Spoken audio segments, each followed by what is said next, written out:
My guest today is Stanislav Belkovsky, political analyst, publicist and writer. Stanislav, it's always a pleasure to see you.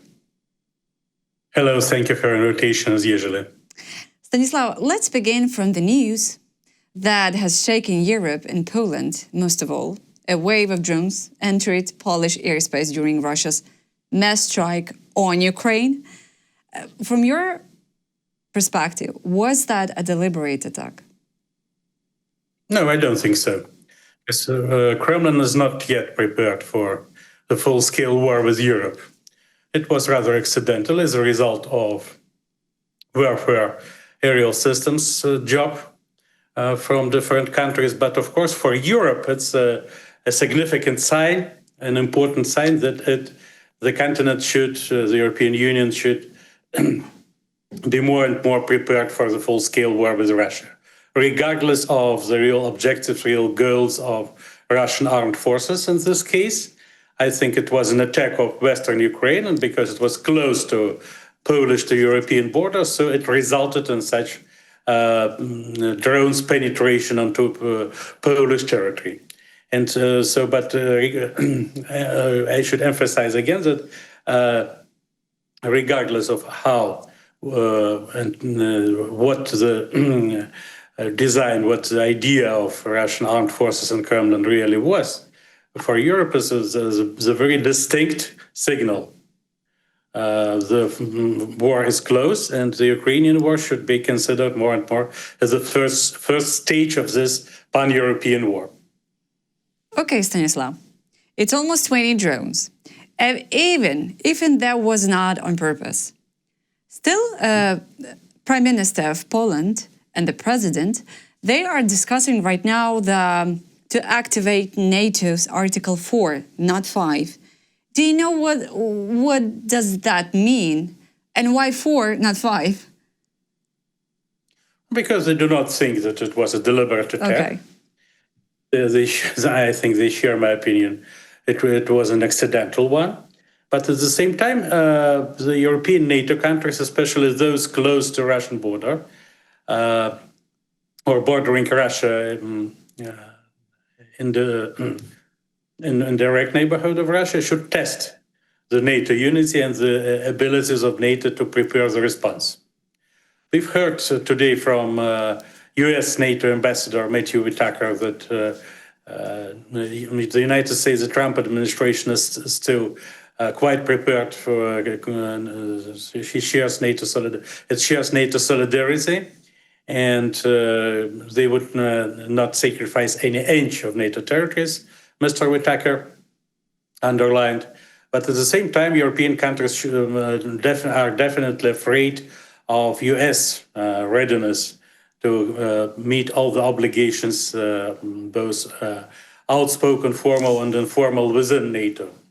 And that's why, even if we consider, and since we consider this attack as an accidental one, we cannot rule out that in coming years or even months, Vladimir Putin could test this ability of NATO to respond.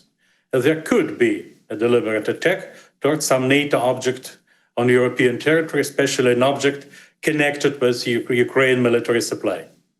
Okay, even if Putin just testing NATO, how do you see a proper response from a NATO country for, still for 20 drones in their airspace? Mm-hmm. We overestimate the importance of this Articles 4 and 5 of Washington Treaty, of NATO Treaty, because even the Article 5 does not require any and every NATO country, all the NATO countries, for the united response to any aggression from outside the alliance. The Article 5, if you read it carefully, states that the NATO countries should consult each other and work out the different ways of response, but at the same time, every NATO country decides just on its own and by itself how to respond. And in my opinion, psychologically, the alliance is not yet prepared for this full-scale war with Russia, as the Kremlin is not prepared, Kremlin is more prepared psychologically than the alliance itself, but it's not prepared materially because it's bogged down in the war with Ukraine. That's why Europe is hopeful this war with Ukraine would not stop tomorrow, because just and when it stops, Kremlin would feel it free to go on with this war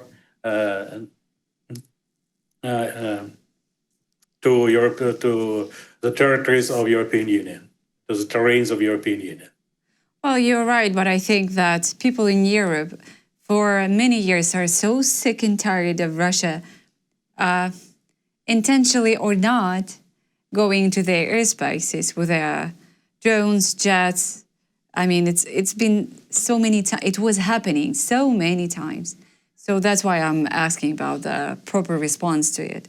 But I understand. But let's see. But the new quality of the situation for Europe as NATO unity is not as hot, not as stable as before Donald Trump has got back to the White House. And now this unity should be tested, and Vladimir Putin understands this quite well. That's why he would test this unity maybe again in the nearest future.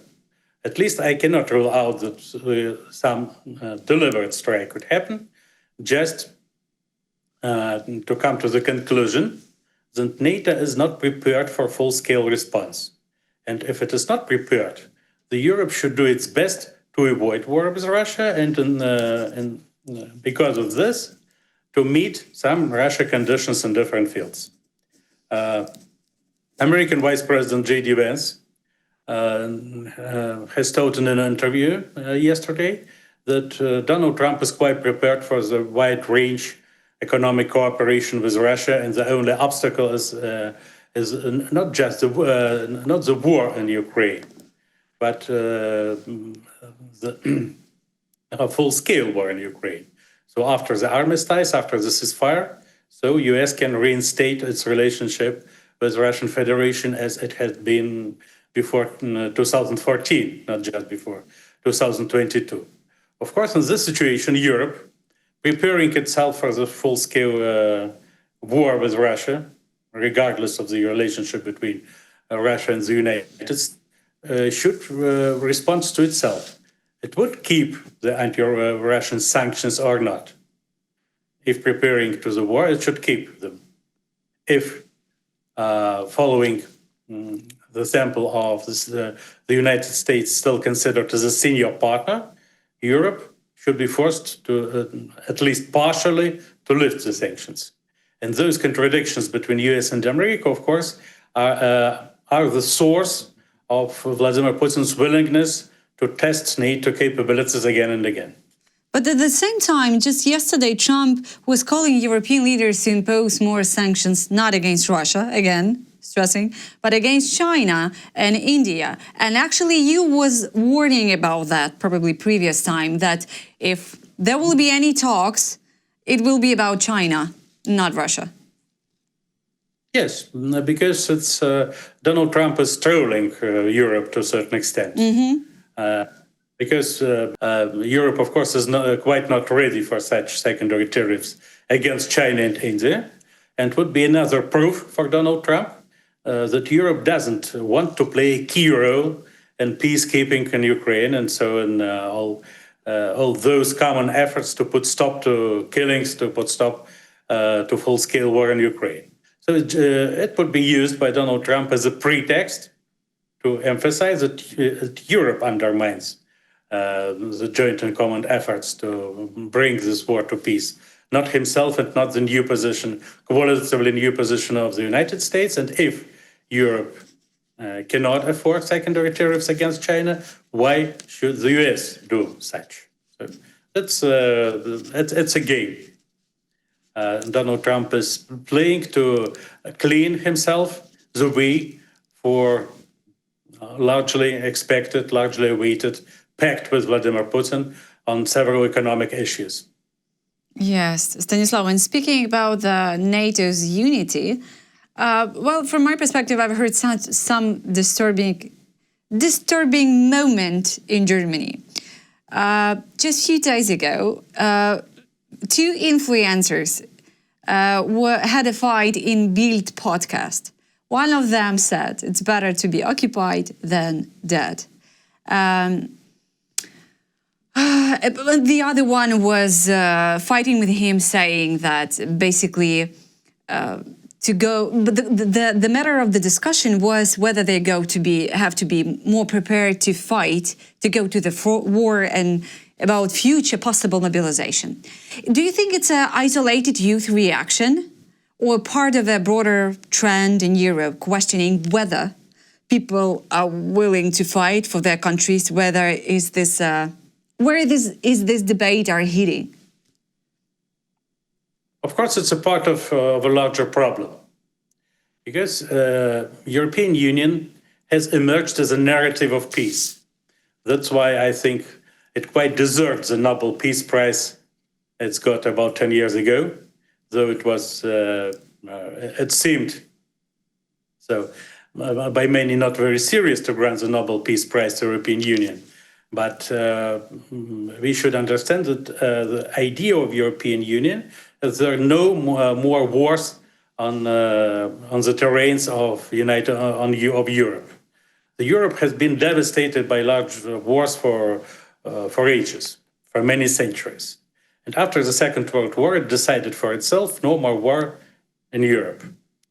Thereafter, it was formalized within the framework of European Union, created as an economic union, but still becoming political and military, and to a lesser extent military one. Of course, NATO and the United States have been guarantors of European security since NATO emerged in 1949. And now, the United States and Trump administration are going to get rid of this enormous burden of European security, and Europe should decide for itself if it can defend itself just by itself, by its own means.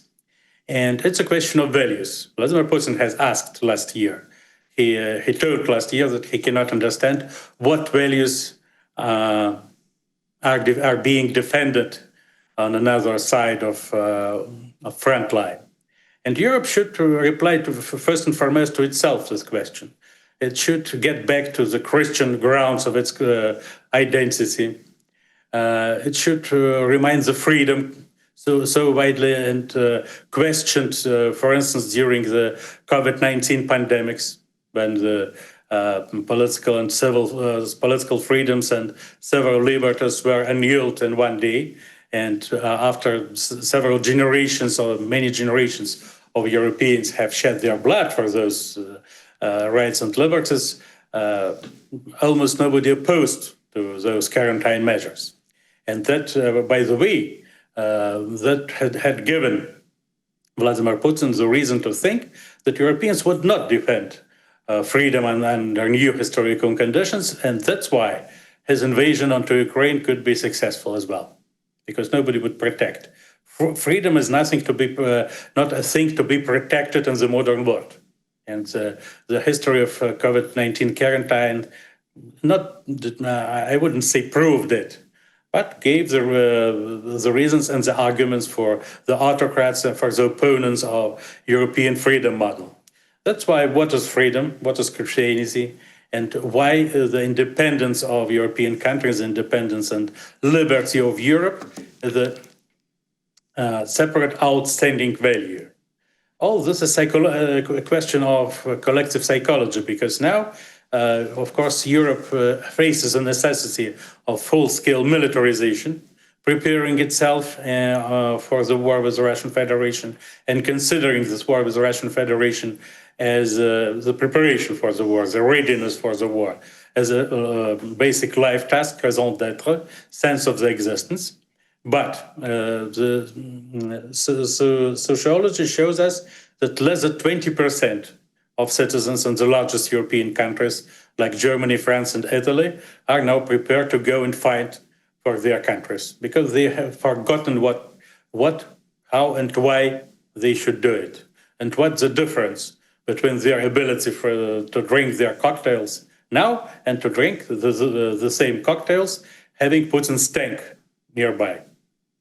And so the psychological militarization is the largest problem of Europe to be resolved in coming years. Otherwise, no military preparations would be efficient enough to prevent Russia from invading Europe.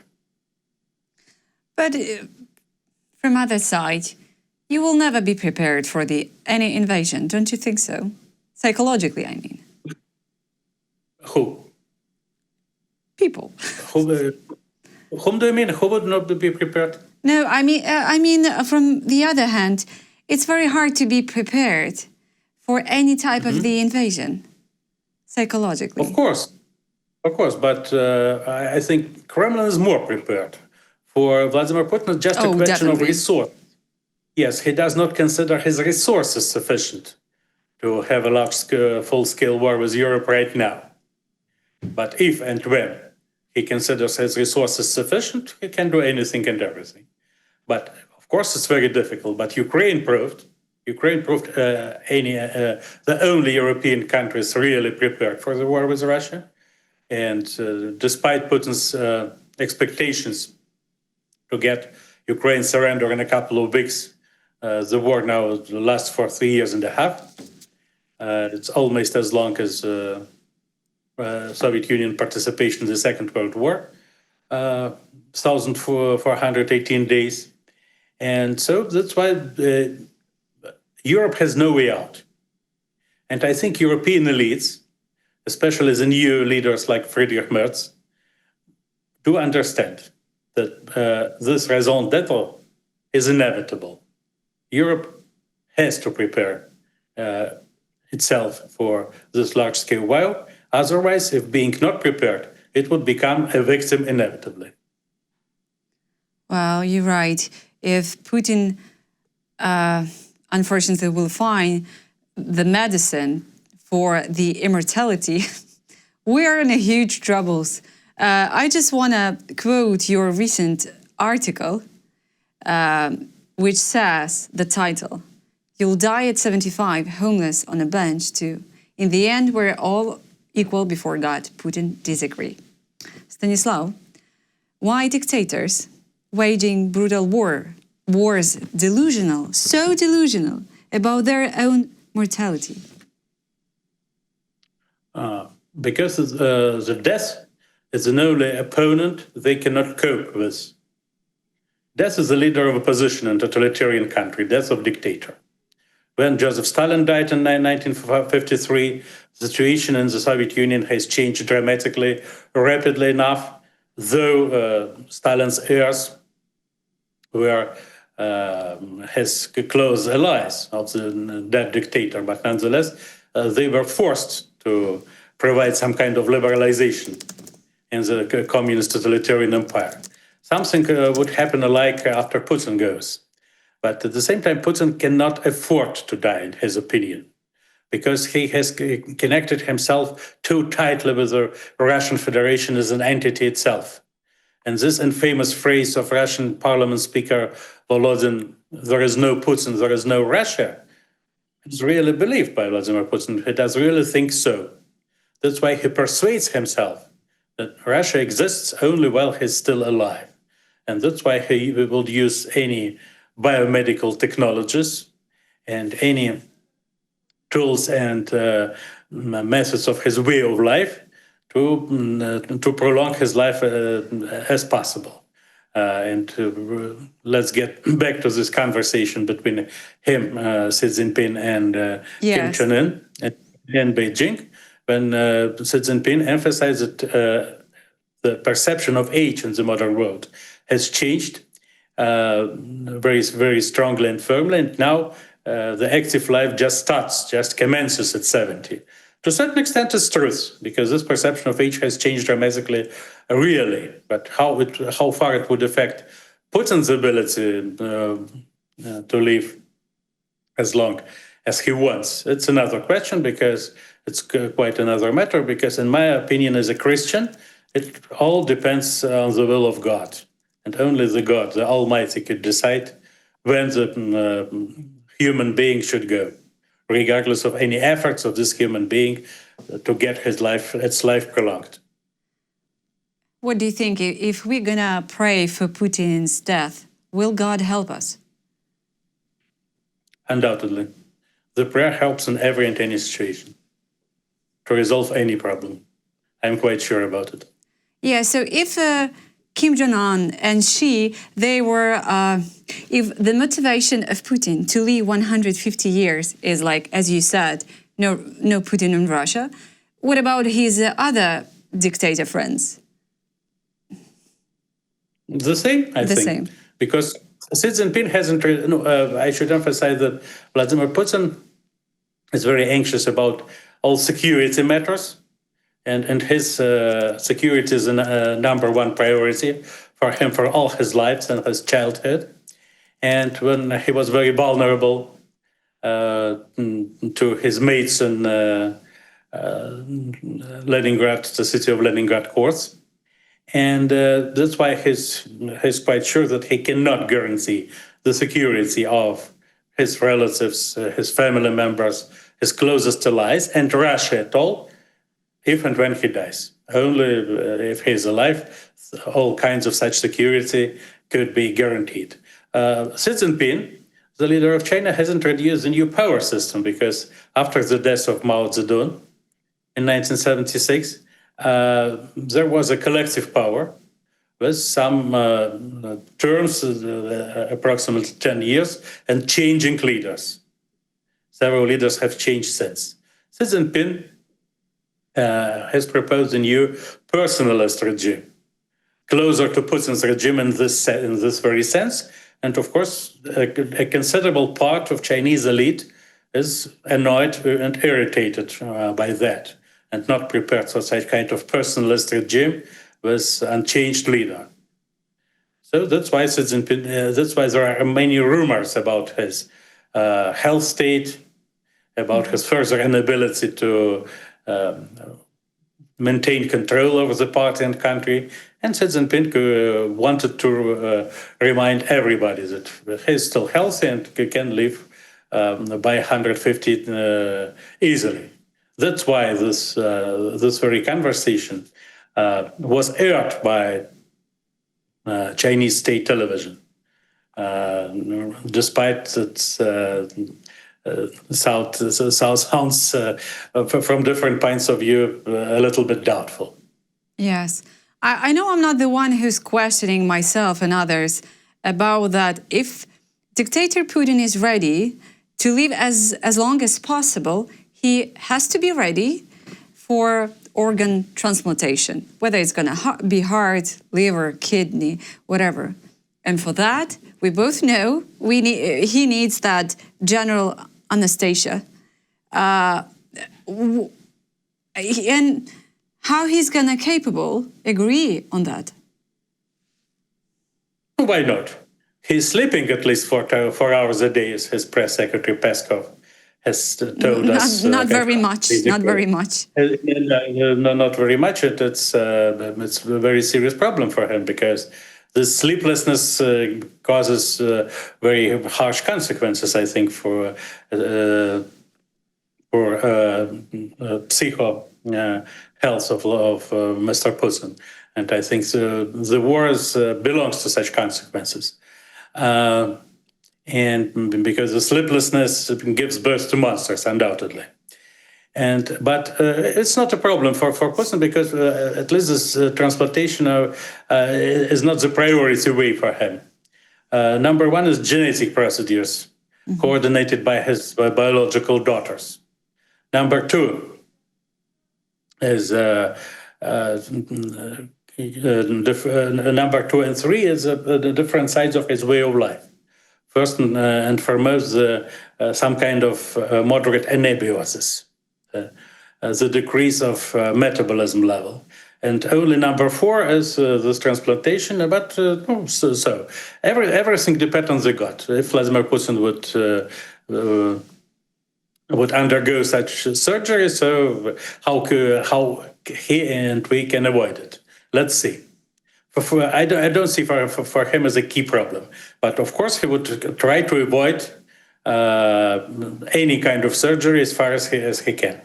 So is Putin's whole family working on to extend his life? Yes, it's a basic branch of Russian industry right now. Not military-industrial complex, not oil and gas, but all the industry dedicated to longevity of Vladimir Putin. How massive is that?